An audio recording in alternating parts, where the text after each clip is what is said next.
This is First Coast News at noon.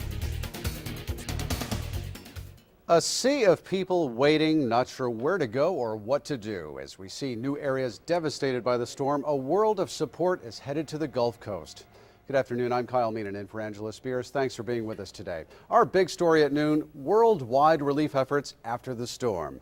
New information from the White House, President Bush will travel to the region devastated by Hurricane Katrina tomorrow. He met with a Katrina task force earlier this morning.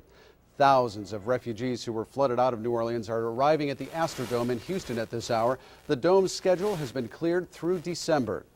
Meanwhile, some confusion over reports of a shot being fired at a helicopter around the Superdome. The Federal Aviation Administration says it hasn't heard anything of the shooting, but one air ambulance service says it won't be landing there anymore until, quote, security is restored. Well, here's the latest. There's no firm number when it comes to deaths, but the casualties expected to be in the thousands.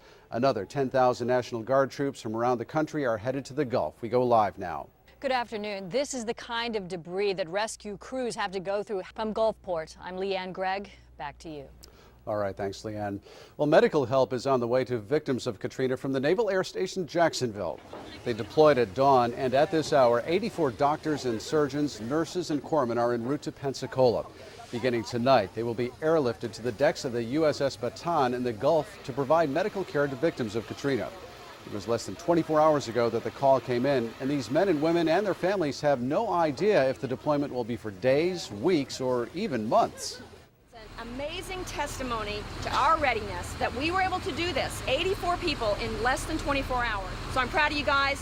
Have a great time. Take care of each other and take care of your patients. Now, the Navy has set up a 24-hour helpline for sailors and families to call for information regarding their loved ones. That number is 1-877-414-5358. The line will be staffed 24 hours a day to answer your questions regarding the status of Navy family members. But please be aware, communication in the region is still inconsistent. In addition to that, 3 naval ships from the Naval Station Pascagoula will be docking at Mayport for the time being. The USS Thomas Gates pulled into port earlier this morning. Now the ships were sent out to sea to avoid the winds and stormage of Hurricane Katrina. Well, First Coast News is teaming up with Mission Harvest for Operation Neighbors in Need. We're collecting things like bottled water, hand sanitizer, baby formula, diapers, bug repellent, and non-perishable food. You can bring any of those items to the sports complex between the baseball grounds and the arena until 11:30 tonight, and again tomorrow from 5 in the morning until 11:30 tomorrow night. We'll have a live report in just a few moments from Steve Smith. And for more information on how you can help, tune into First Coast News beginning at 5. And you can always log on to firstcoastnews.com. Just click on how you can help in the upper right-hand side of the page. Well, new at noon today, investigators are on the scene of a motorcycle crash on the west side. They tell us the motorcyclist lost control on Roosevelt Avenue near Park, hitting a curb. That rider was taken to Shands with life-threatening injuries. His identity has not been released at this hour. Investigators say he was not wearing a helmet. Jacksonville homicide detectives are investigating a death on the west side. They were called out to the 2000 block of Palafox Street this morning after a man was found dead in an apartment. And the ceremonial shovels were out in Ocean Way this morning. School officials broke ground for the New Berlin Road Elementary School. That school is set to open for the 2006-2007 school year. Well, Hawaii has the dubious honor of having the nation's highest gas prices, but now lawmakers have come up with a way to bring them down. We'll explain coming up.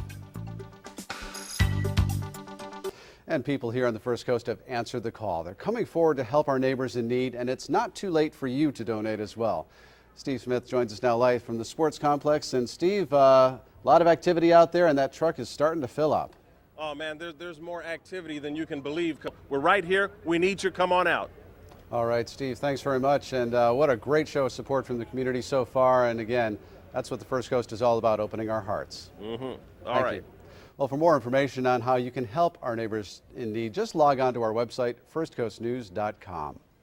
Well, the Peach State has plenty of gas. Covering America for you now, Congressman Jack Kingston says the rumor of coastal Georgia running out of gas is, quote, just that, simply a rumor.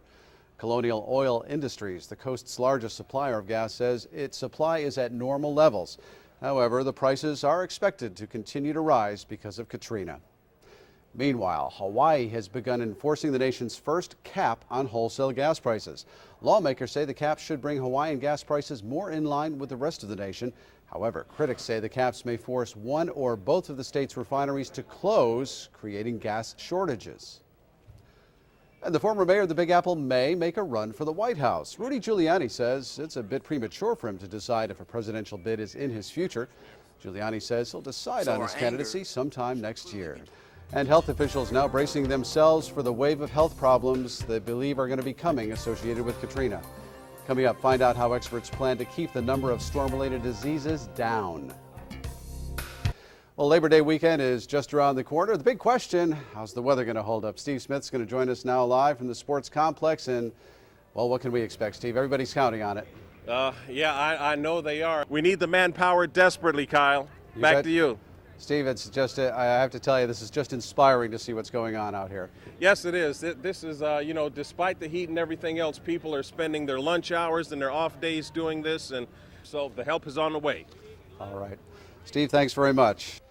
Well, we have some news that's happening right now out of Miami. The Dade County Bomb Squad has just blown up a suspicious package at the Miami International Airport.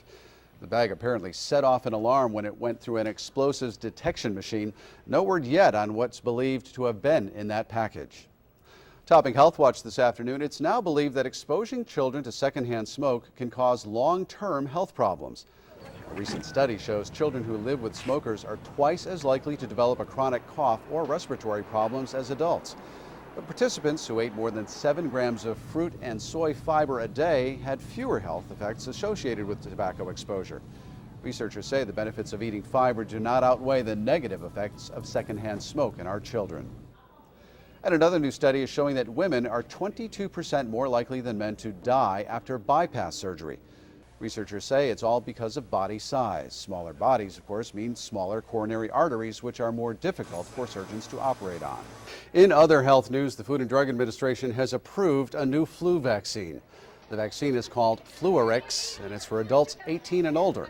The FDA put this vaccine on a fast track for approval to get ready for the upcoming flu season, which can begin as early as October.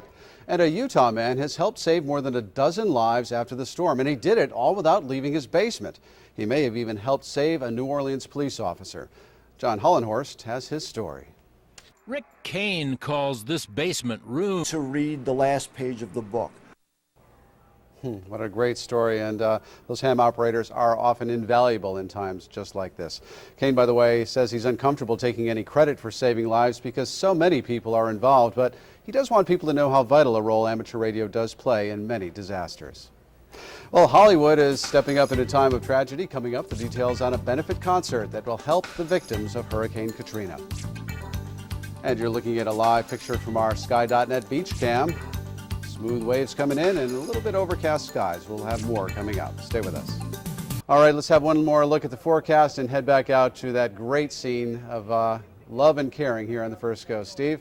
Oh, Kyle, you hit it right on the head. Loving and caring, that's what we've had. And drier for the weekend, 20% chance of rain then, and it looks like partly cloudy skies for Saturday. Terrific, Steve. Thanks very much, and thank all of you for opening your hearts and your donations. They'll be there till 11:30 tonight and again at 5 tomorrow.